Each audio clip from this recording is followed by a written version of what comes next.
Hi everyone, my name is Kat. Welcome back or welcome, and this is my reading wrap-up video, and I've read 8 books in the month of May. So in the month of May, I am proud of myself to read 8 books because usually I would just read around 4 to 5 books in a month, and to read 8, it was kind of like a huge achievement for me.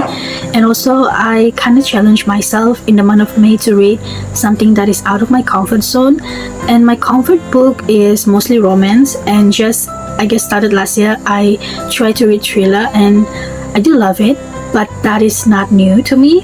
And the 3 genre that I added and tried is classic, fantasy, and also a sci-fi book. And well, there's so many things I would like to share with you guys. So in my reviews, I would be using my own words, my own opinions, so bear with me if it's kind of messy.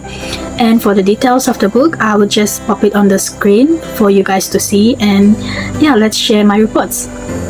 So the first book that I'm gonna share with you guys is the classic book by Von Arnim, Enchanted April. I give this book, oh wait, I haven't given this any rating yet because I put this book on hold because I struggle reading this book. I started by the end of April until the 3rd of May, but by the 3rd of May I decided to put this book on hold because the vocabulary in this book is really new to me, and the writing style is not really, the usual one that I've read. So it's very new, everything is new to me, and I struggle with that.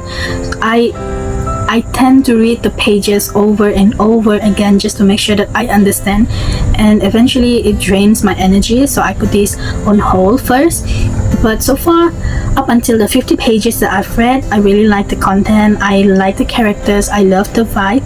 So probably I will try to read this again sometime soon, or just wait for next April 2027. So yeah, hopefully this will be a good read, and I do recommend you guys because I do feel the vibe. So yeah, this is my first book for the month of May. The next book that I'm going to share is With Every Breath by Maya Banks, and I give this book 2 stars out of 5. So my main problem with this book is actually the storyline that feels like it is repeated over and over again. From chapter 1, I think, until chapter 3 or 4, it was still okay. It was kind of like an introduction for the character, but then after that, all the plot kind of like it was repeated from words to words, and it's beginning to feel boring. But I try not to give up on this book yet because this is a romance with a suspense vibe, so I really want to know what happened in the end. So I scan from pages to pages to see where the action started, and I would say that the ending for this book is quite good. It was amazing, and I would say there's a twist that I didn't see coming. And if you guys really like that kind of vibe, a romance with a suspense vibe, I would definitely recommend this one. And if you don't mind for things to be repeated, yeah, go for it, try this book and share me your thoughts. If you guys want a very short review for this book, it's about one girl who meets a boy. I would say the girl is Eliza and the boy is Thomas. Thomas kind of like try to make a conversation with Eliza in the beginning, and eventually he falls in love with her. But the real reason he approached Eliza is because he wanted to kill her. Thomas is actually a predator, a serial killer to be exact, and Eliza just happened to be one of his victims. But based on all the conversation that they share, I think Thomas decided not to kill her, so instead he searched for girls that look similar to Eliza and killed them instead. And when Eliza found out about the killing, I think she was terrified, and eventually she told the police and put Thomas in jail. And in one day, the detective that arrested Thomas called Eliza and told her that Thomas will be released very soon, and that she must be careful in case Thomas will looking out for her to kill her to finish the job. So at first Eliza was afraid, but at the same time she thought that maybe it would be good for her if she killed Thomas first instead of the other way around, so that Thomas would stop doing the things he does in the past to other girls. But it caused Eliza to actually distance herself from her friends, and when the friends at work noticed that, they tried to find out the truth, but Eliza was playing push and pull with them, and they depends on the boss with Sterling to actually find out the truth why she's behaving like that. And like I said, it was all feels like a repetition and it's no fun. But by the end of it, I guess Wade Sterling managed to find out about the truth, and they come up with a strategy to actually put Thomas back in jail. And well, I would say it was a teamwork. They managed to do so, but it was like a hectic mission for them, but it has a happy ending, so I would say it's still a good read. So if you want to read this, go ahead, and if you're done, share me your thoughts. So the next book that I've read in the month of May is by Abby Jimenez, The Night We Met, and I give this a 5 stars out of 5. So this book is actually the second book in a series. I've read the first book I think earlier this year, and I like it. I think I give it like a 4.5 stars, but this one is just a little bit better than that, and I really like how it was written. It was beautifully done, and probably I'm not gonna be sharing you the background for this book, the story, because I believe that you guys have seen this book everywhere.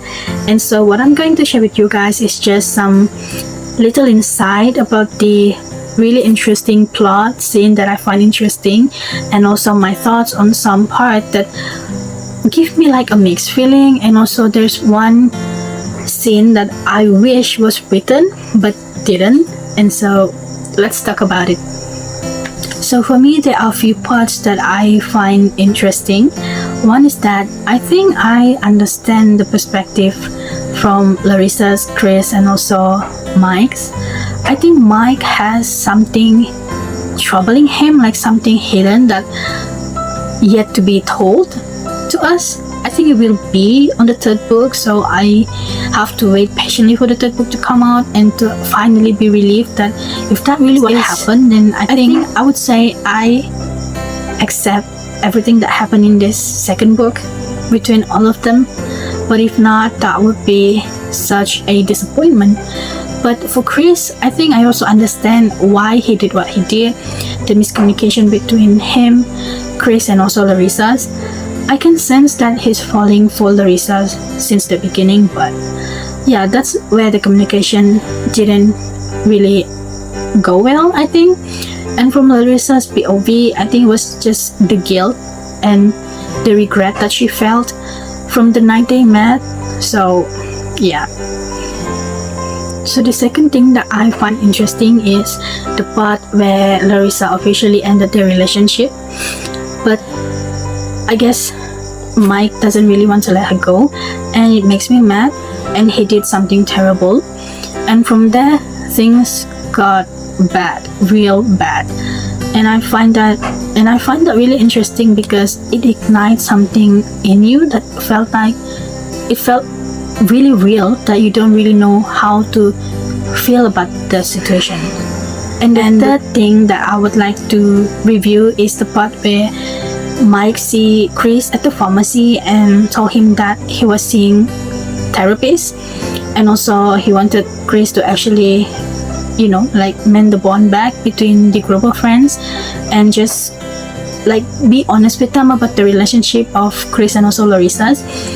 But the conversation between all of them is not there. It's not in the book. And I really wonder what they say, what they discuss, how the conversation went, and you know, just how's everybody thought about it, how's everybody opinion about the situations. But it didn't happen in the book. It's not there. It's just, I feel like that is the one scene that is being cut from the book.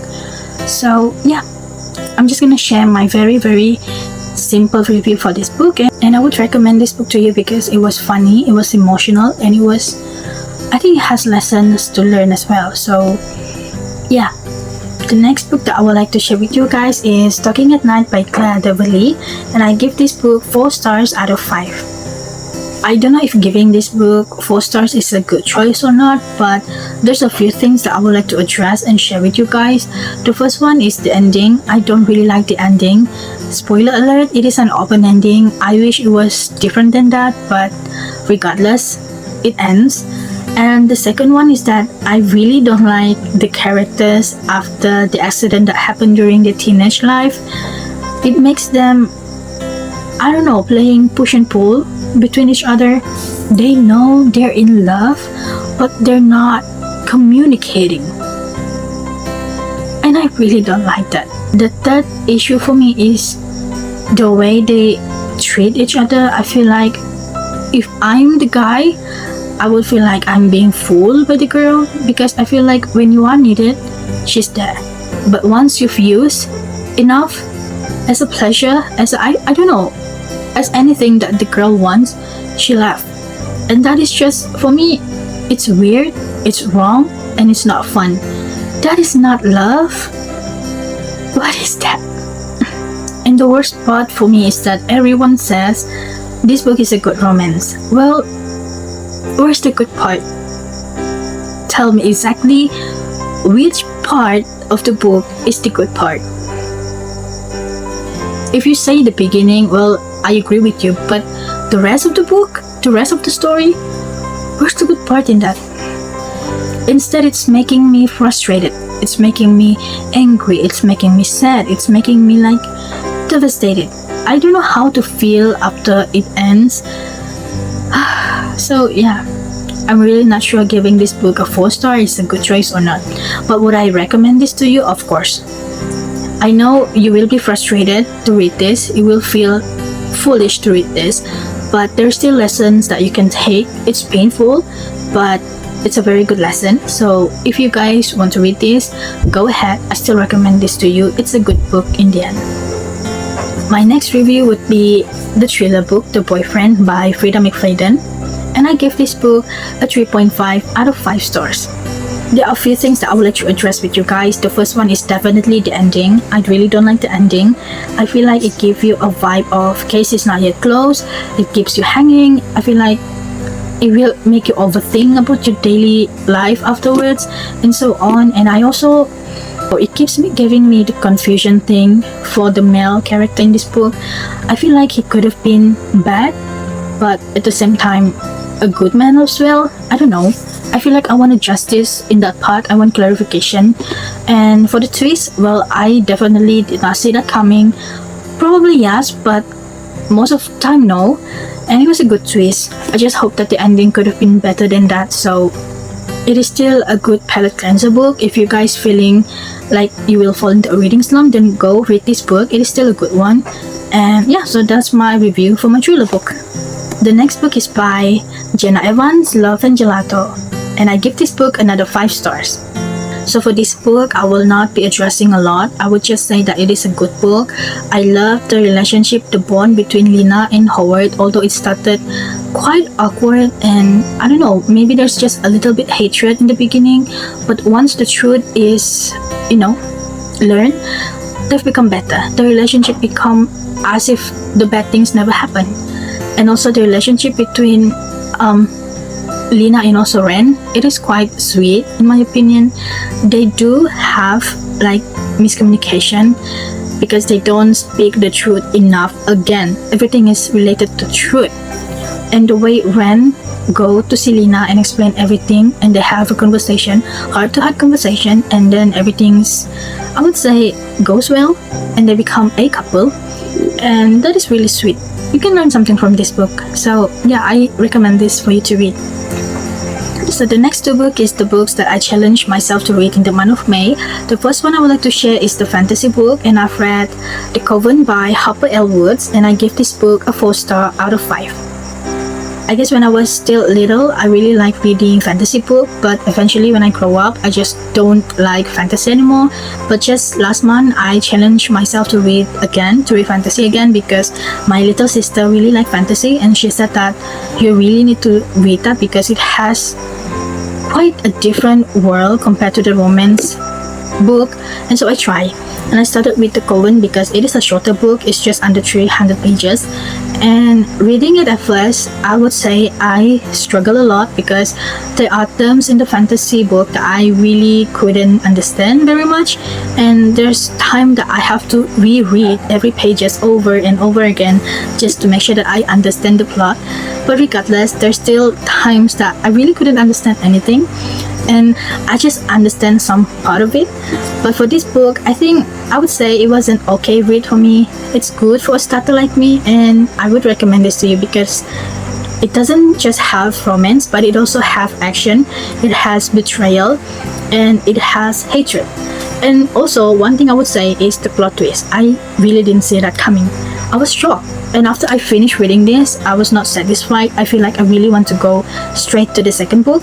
But, well, I'm giving my time to really digest this book, to remember and make sure that before I go to the second book, I truly understand the first book. So, I'm sorry that I couldn't share much about the background of the story, but I really like it. The book mostly talk about witches, human, and also demons. So if you guys interested in those characters, I recommend you this book. And my final book is a sci-fi book, and that is Project Hail Mary by Andy Weir. So I'm not sure how am I supposed to review this book. I will never be able to retell you guys the whole story about this book. Just even a short and simple review on the background of the story, I probably wouldn't be able to do that. So, but one thing I would say, none of the review on media social would say bad things about this book so far, and that is really great, right? And for me, I like that it makes me laugh.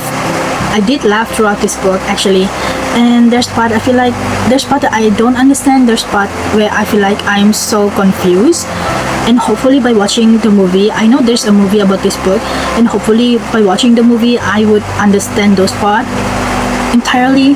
So I'm hoping for the best, and I do recommend you guys to actually read the book or listen to it on the audiobook. Either way, it is a great experience, and hopefully it will also make you laugh the way it makes me laugh. And yeah, well, I am really sorry that I couldn't share much, but I feel like this is a good book. I would recommend this to you guys. And that's it. That's my review for the 8 books that I've read in the month of May. I'm not sure if this is the right way or proper way to actually review the books that I've read, but I'm still learning, and hopefully the next review video would be properly done and well executed. Well, let's hope for the best, and then hopefully regardless of how this video is, done, hopefully it still can give you insights that you needed for your reading journey. And yeah, I can't wait to share more with you guys in the future, and thanks for watching. Hopefully I can see you guys back again in the next one. Bye.